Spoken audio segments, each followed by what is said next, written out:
Il a 30 ans, il est d'origine sénégalaise et il est l'un des meilleurs hackers au monde. Bonsoir Clément Domingo. Bonsoir Lydia. Alias Sax, c'est votre pseudo, hein? C'est ça.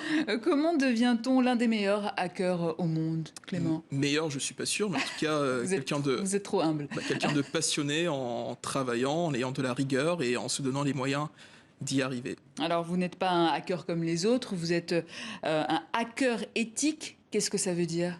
Éthique, très important de vraiment rajouter ce petit terme-là pour un peu faire la différence avec parfois un peu vraiment cette image assez néfaste qu'on peut avoir vraiment lorsqu'on va évoquer le terme de hacker. Une personne qui va être là pour aider à sensibiliser, comprendre les choses et faire surtout avancer un peu, on va dire, la cybersécurité et protéger aussi bien nos démocraties que nos données sur Internet. Donc, ce n'est pas pirater pour pirater, mais protéger les failles système, les entreprises. C'est etc. exactement ça. Le but, voilà, c'est pas vraiment de pirater pour pirater, Oui. pirater pour récupérer vos données, les données vraiment Oui. des téléspectateurs, d'aller les revendre sur le marché noir, mais vraiment de jouer les méchants concrètement, les méchants avant les méchants, et puis ensuite alerter ces entreprises-là qui vont détenir vos données en leur disant attention, là, il va y avoir une petite brèche. Si vous ne faites rien, demain, certaines personnes, elles, beaucoup plus malveillantes, pourront user ça à des fins malveillantes. C'est ce qu'on appelle le bug bounty. Oui, le bug bounty, un peu, si on prend un petit parallèle, une petite métaphore dans les années 1830, à l'époque un peu des saloons, des westerns, lorsque vraiment les shérifs mettaient à prix d'or la tête de certains fugitifs, lorsque le fugitif était très recherché, donc il y avait une somme qui était assez importante, assez conséquente sur sa tête, et lorsque voilà, c'était pas vraiment quelqu'un de très connu, une somme beaucoup moindre. Et donc aujourd'hui, vraiment, le bug bounty, c'est exactement la même chose, un peu pour les chasseurs de primes 2.0 qui vont un peu partir à la découverte, vraiment traquer les failles de toutes les boîtes, et entre autres des GAFAM, ou entre autres vraiment des sociétés, qu'elles soient ici en France, en Europe ou en Afrique. Vous travaillez pour une cinquantaine de sociétés pour les protéger. Alors, il se trouve que 28 millions de cyberattaques ont eu lieu en Afrique entre janvier et août 2020, selon l'éditeur de logiciels de cybersécurité Kaspersky. C'est facile de hacker un État africain plus qu'un autre ailleurs dans le monde Plus ou moins en fonction un tout petit peu de vos compétences, vraiment aussi vraiment de ce que vous voulez faire derrière. Et peut-être juste pour revenir aussi sur ce chiffre de 28 millions, je pense Oui. que c'est un chiffre qui est quand même bien en deçà de la réalité. Et on va peut-être le voir. Quel est votre chiffre alors?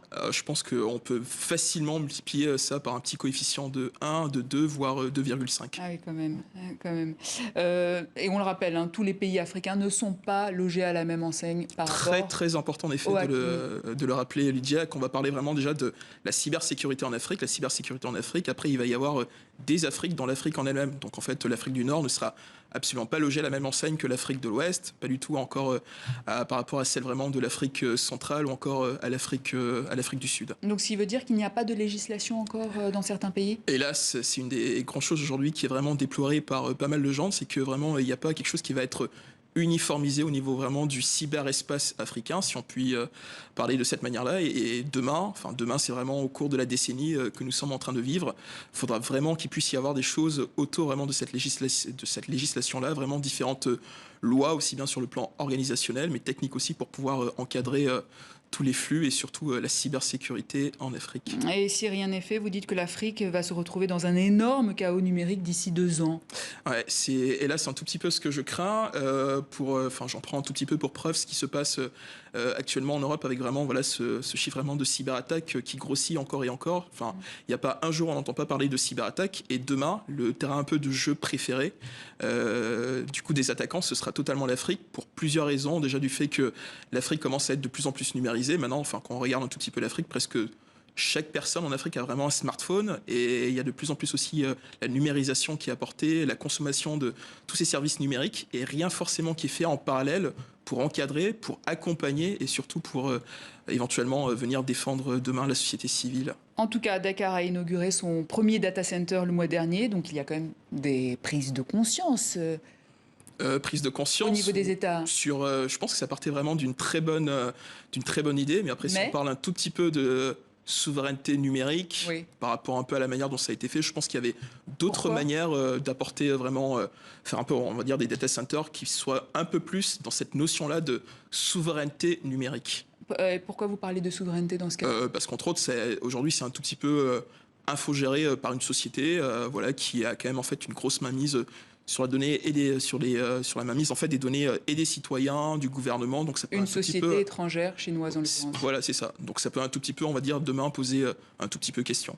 D'ailleurs, vous avez participé en juin à la première édition du Cyber Africa Forum qui s'est tenu à Abidjan. C'est bien, mais ça ne suffit pas donc. C'était déjà une superbe initiative qui a vraiment été menée de main de maître par Franquier et ses équipes, mais juste énorme. Et en fait, je pense que là, c'était vraiment un très très très bon début. Et donc là, il ne faut absolument pas que la flamme, on va dire, retombe, mais vraiment que tous les efforts qui vont être faits en ce sens-là puissent continuer pour à la fois accompagner, monter un peu des formations pour les jeunes, parce qu'il y a un vrai vivier de jeunes. En fait, il va y avoir une vraie main-d'œuvre là, en fait, dans la décennie là. Donc, comment on va faire pour monter des formations en cybersécurité, mais comment aussi on va faire pour avoir, entre autres, des centres qui pourront un peu répondre demain aux cyberattaques qui vont se dérouler sur Et sur ça, c'est votre objectif. voilà. Former.